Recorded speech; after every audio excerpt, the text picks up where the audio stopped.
Hello and welcome back. This is episode 2 of my 4-part series covering the Leica 100 celebrations.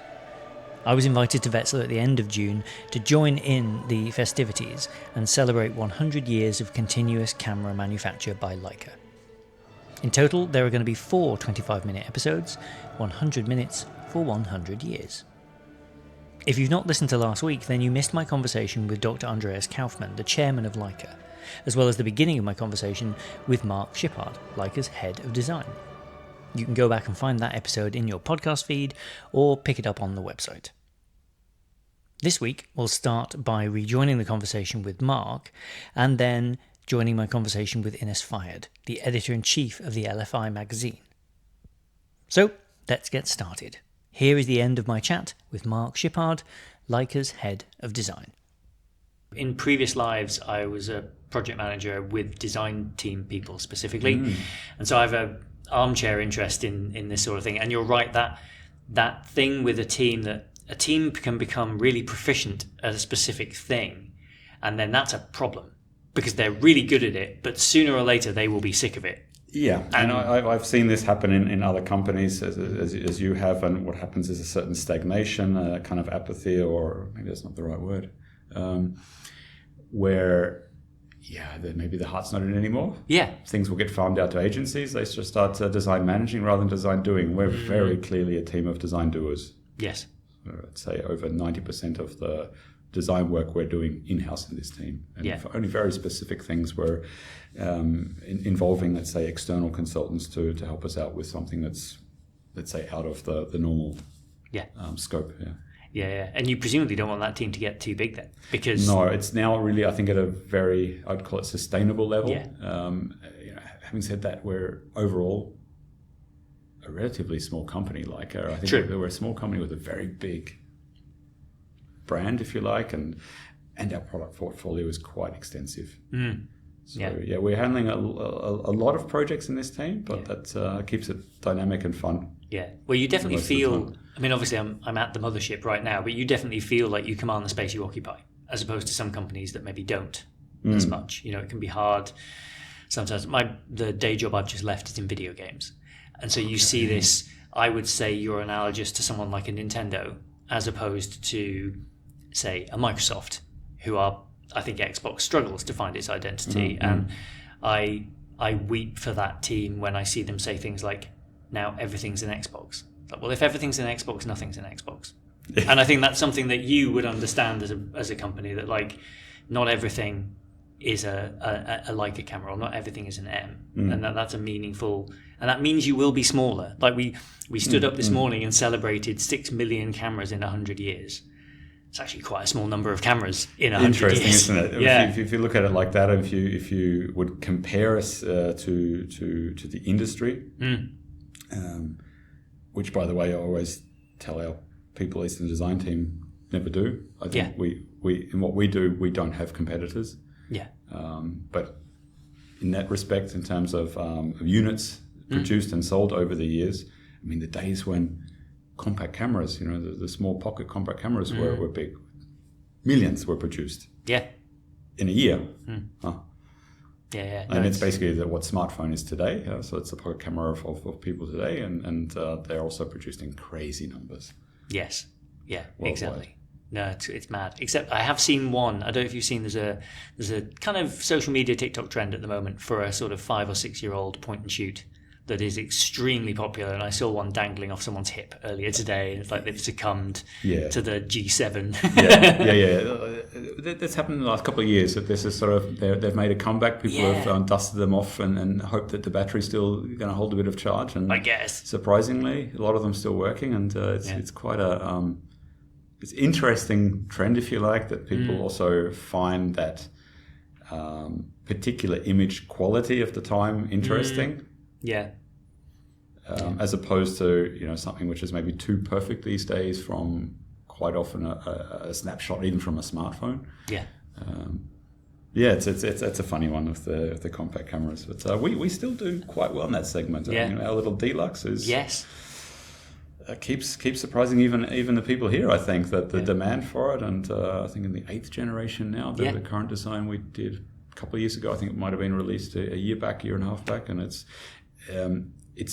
I describe it as the most Leica compact camera we ever did.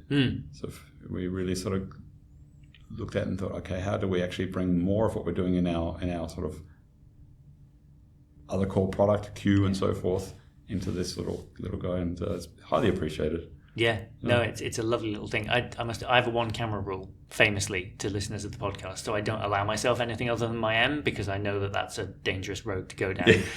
However, the CL or the Deluxe are kind of, sometimes when I waver and it's a digital camera, it's one of those two, because they're so pocketable and versatile. There's a lot that you can do on those.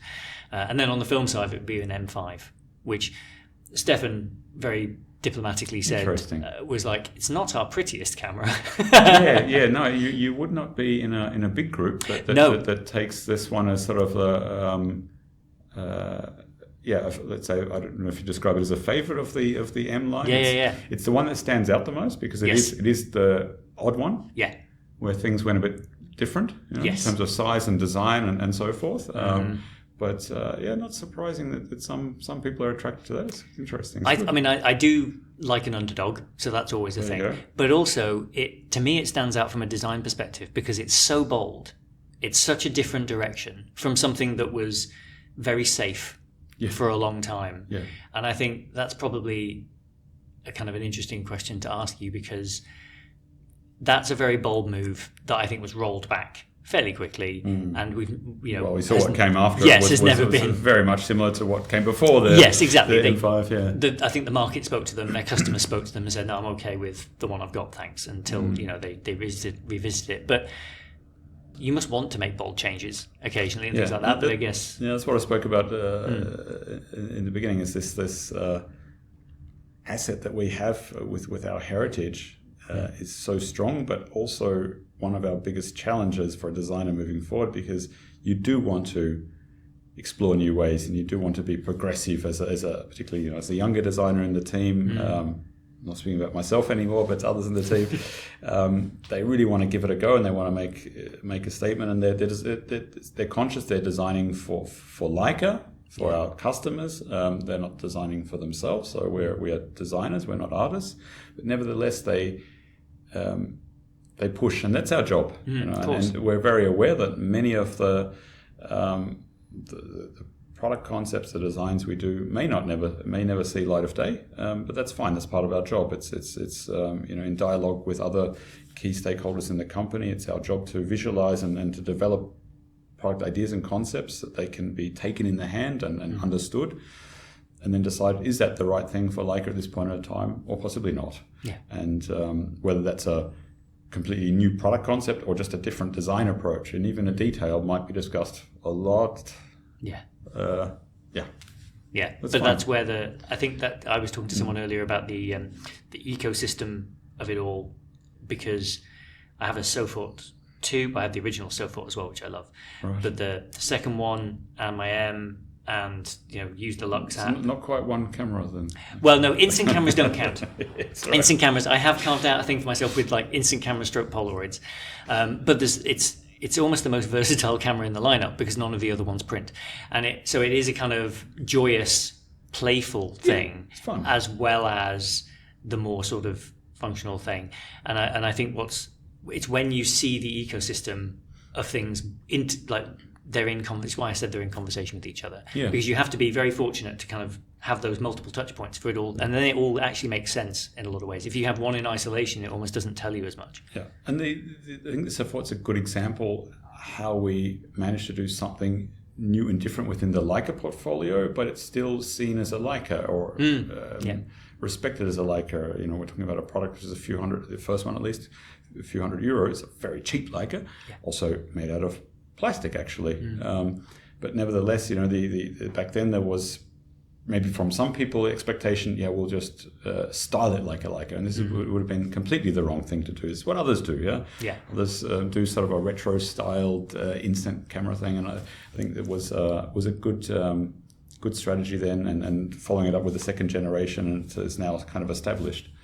And it's I think a little bit of progressiveness in the design, but it's part of the family. Yeah, when I saw the lever on the back, I instantly was like, right. It's tremendous fun. Yeah. A huge thank you to Mark for his time spent chatting there, and quite rightly calling me out on my one camera rule, which it's fair to say I do stretch a little bit with the instant cameras. Next up is Ines Fired. She is the long-standing editor-in-chief of the LFI magazine, and as you'll hear, they take a very long-term view. He said, well, I don't think it's that unusual. And I said, well, yesterday morning, I got up, I came in, I met Peter Carber. Then after lunch, I had a meeting with Dr. Kaufman, and I bumped into people like Stefan Dine. I met Chris and Jordan from Petapixel. Mm-hmm. I caught up with Phil Penman. I then went to a thing where I watched a documentary. I met Sarah Lee. Mm-hmm. And then I spoke to all these people on stage, spoke to the director of the film afterwards, and chatted away. I photographed Jamie Cullum. I was photographed by Jamie Cullum. Yeah. And then I hung out in an after party with Aquaman, and then I went home. That's all in one day. That's a lot for a day. And so I think some of the team have found it a bit funny when I'm just bouncing around like an absolute idiot. Mm-hmm. But it same for me. But yes, but it's such a privilege to be here, not just here, but here now for this event, because this is a once in a lifetime.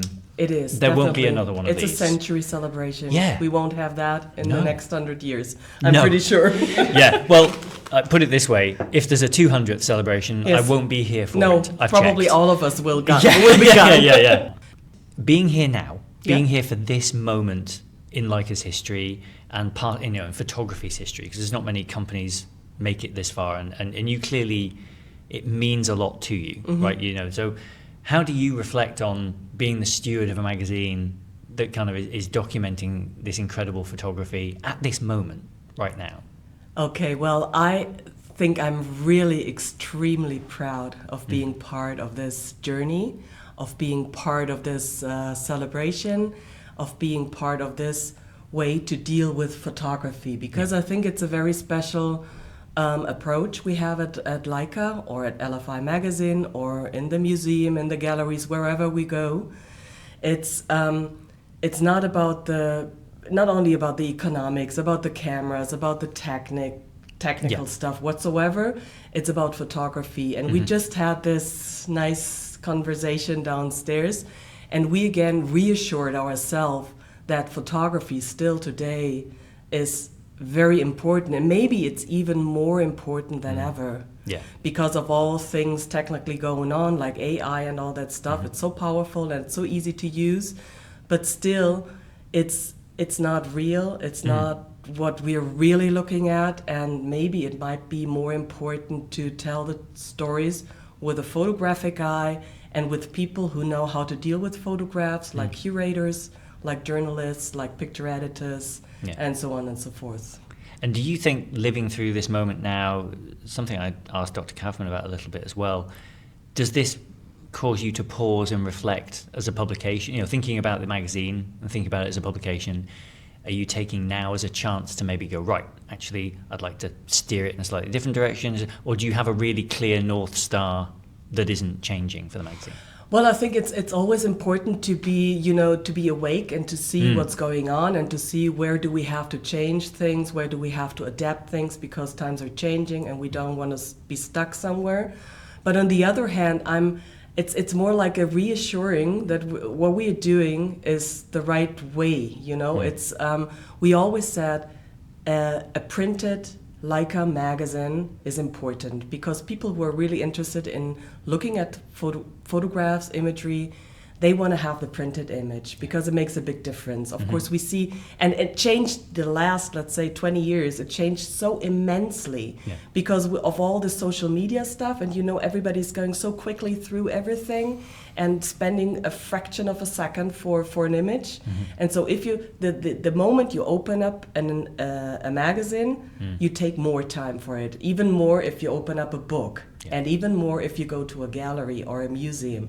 So you deliberately take your time to watch at images, to really dive into, to reflect on it and everything. And so, of course, in the past, we were always thinking about, okay, do we have to change for a digital version? Do we have to change things because going with time? And of course, it's very expensive to use good paper, good printing, and all that stuff. Delivery is a horror nowadays because it's so expensive. But then again, we experience that the people we are working for, our crowd, they want to have a well-done printed magazine. Yes, and I think in Germany you're well placed for that as well. I'm a subscriber to Monocle magazine, for example, and they've always printed they've taken so much care to print, and I think you're right. The quality of the light and the way that you can see an image just feels a lot more real and tangible. And you keep it, it's the difference if you have it on your mobile phone or somewhere. Maybe you collect some of these and you have an extra file whatsoever. But the magazines or the books you put in your shelf and you can pick it up again and you can have a look at it again and you can, take your time and really, really dive into it. So it makes a big difference for me. Yeah, I like to get a lot of photo books out and sit with them on the ground. Like sometimes when the kids have gone to sleep, and we'll put them on the ground. Are you? I'm asking this question almost knowing the answer, but are you a big collector of photo books as well? Or well, I have some at my home too, but it's it's stuck with books. So I have the fortune to have our library at our publishing house. So we have a big library and all of the photo books, and of course we're collecting everything that's coming out new. Yeah. And sometimes we also collect older books. And for respect, we did this Joel Meyerowitz exhibition now, and so we bought a lot of vintage books online. Yes. And so I will take them all back to Hamburg to our office. Yeah, that's lovely. It was something Peter Carber talked about yesterday, is the treat of working in a business as well, where you can use the thing you make. His example was, if you make tanks, you can't take them home. Exactly. But he can borrow a lens and he can play with it. It's the same with the books, I guess. Exactly. With the books and with the magazines. And of course, we have the big print archive here for all the pictures we're producing. Yeah. So all the exhibitions we're producing on our own, we keep them in our archive. And so we have an always growing archive of printed images of the great Leica photographers. Yeah.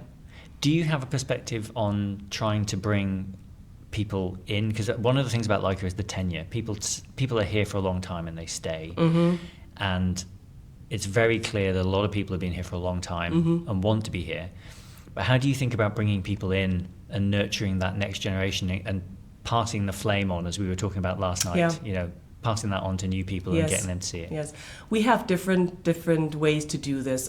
For LFI magazine, we are always spotting talents. So our picture editors and editors are everywhere. They're very well connected in the scene, and they go to festivals and everything. Okay. We go to festivals, and of course, if I see a work by a photographer I like, and I think, okay, this looks great and it could fit. Not every work is fitting for Leica photography because it has its own philosophy, its own way of imagery or aesthetics. So we spot these guys or girls, and sometimes we connect with them and we try to find a way maybe to make a Leica loan, and so they start working on Leica, and then we keep on connecting again and again, and we put them in our network, and slowly we make them interested. And so sometimes it works, sometimes it doesn't, but that's okay. That's the way it goes. Yeah. And some of them really, they stay with Leica after maybe a couple of years or maybe after 10 years or whatsoever. This is the one point. The second point is we have the LOBA, Leica Oscar Barnack Award. Yeah. And of course, this is an open award, so everybody is, every work is accepted as long as it's good enough. It's a nominated process. But there are a lot of very, very young photographers, especially in the recent years. So these people, if they get finalists or even winners, they become part of the Leica family. So they are invited to the exhibition. We have a catalog.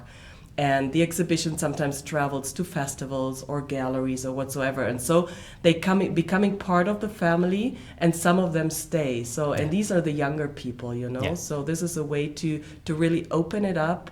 And it's no secret, Leica cameras are very expensive. And so for a lot of younger people, it's very difficult to afford it. But at least if you get them interested and in the crowd, and making them feel that it's more about a community and connecting and exchanging and communication and everything, it's not just business, then for them it's very good to be part of this crowd. Yeah. And I think you're exposing yourself to an audience of people who clearly really care about the medium. Exactly. One of the things I've found in making this, and I get teased by listeners a little bit for being an accidental Leica podcast. Okay. But I'm an M shooter, so Okay. that's why, partly. Yeah. And also Leica people tend to be excited and say yes. Yeah. And so I think that they don't actually often care what they're using. Quite often they're just interested in making an image. It just so happens they prefer that tool. But we're not all mad. Like, you know, it's a remarkable thing to be able to use. Yeah. But yeah, it's great to expose them, I think, to a passionate crowd of people that they can learn from. Yeah. And then, you know, go from And there. it's you know, it's like you experienced here yesterday in the evening. It's just, you know, normal people, very famous people, rich people, business people. So it's a pretty big mix. Yes. But still, everybody's talking to each other because we are the Leica community. So it's not important who you are as long as you're interested in photography or cameras or whatsoever. And I think this is a really extremely important part with the LFI magazine too, because we have this online gallery since I think 17 years now or something like this. And so people are so proud to being recognized by getting a master shot or being selected for the selection part or whatever, that it's we always feel it's, of course that most of them are amateur photographers, so they are not professional, but they're doing really, really very well.